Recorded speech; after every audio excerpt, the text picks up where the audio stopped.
Bonjour les enfants. Aujourd'hui, je vais vous raconter l'histoire de la ville verte.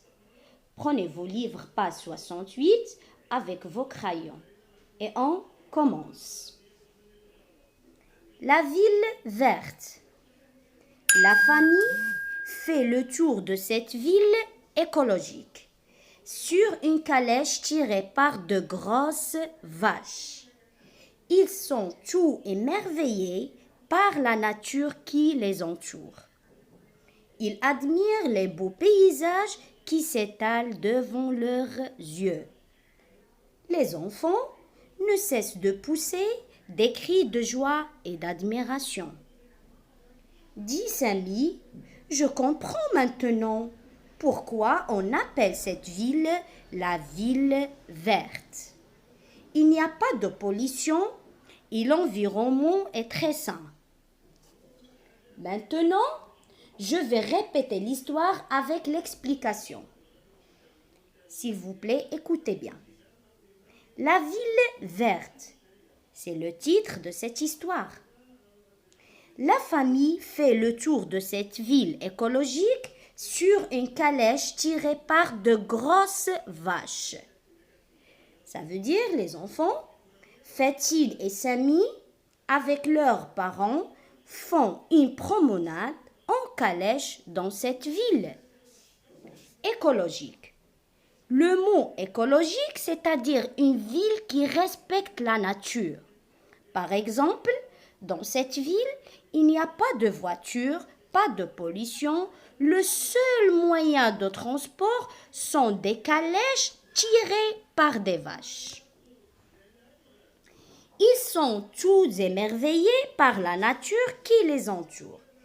Ça veut dire, les enfants, la famille est surprise par la nature autour d'elle. Ils admirent les beaux paysages qui s'étalent devant leurs yeux. C'est-à-dire, la famille aime les beaux paysages qui se présentent devant leurs yeux. Les enfants ne cessent de pousser des cris de joie et d'admiration. Ça veut dire, les enfants n'arrêtent pas de crier.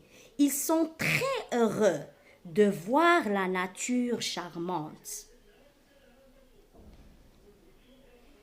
Je comprends maintenant, c'est midi, pourquoi on appelle cette ville la ville verte.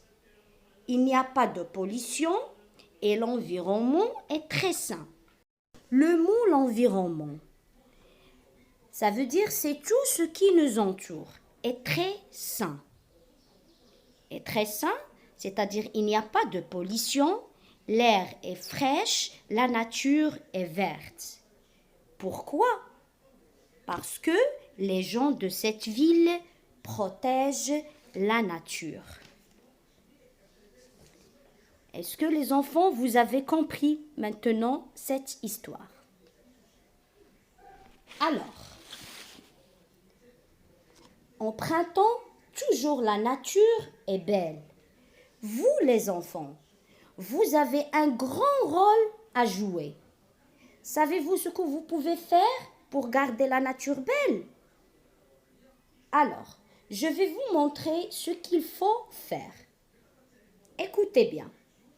On ne marche pas sur les fleurs et les plantes. On ne salit pas les jardins et on ne jette rien par terre. On n'arrache pas les fleurs et les plantes. On arrose les plantes et les fleurs. Mais attention, on ne tue pas les petits insectes ou les animaux qui vivent dans la nature. Dans les jardins, il y a des allées. S'il vous plaît, on marche dans les allées. C'est comme ça, on respecte la nature. J'espère que vous appliquerez ces conseils pour protéger notre planète de la pollution.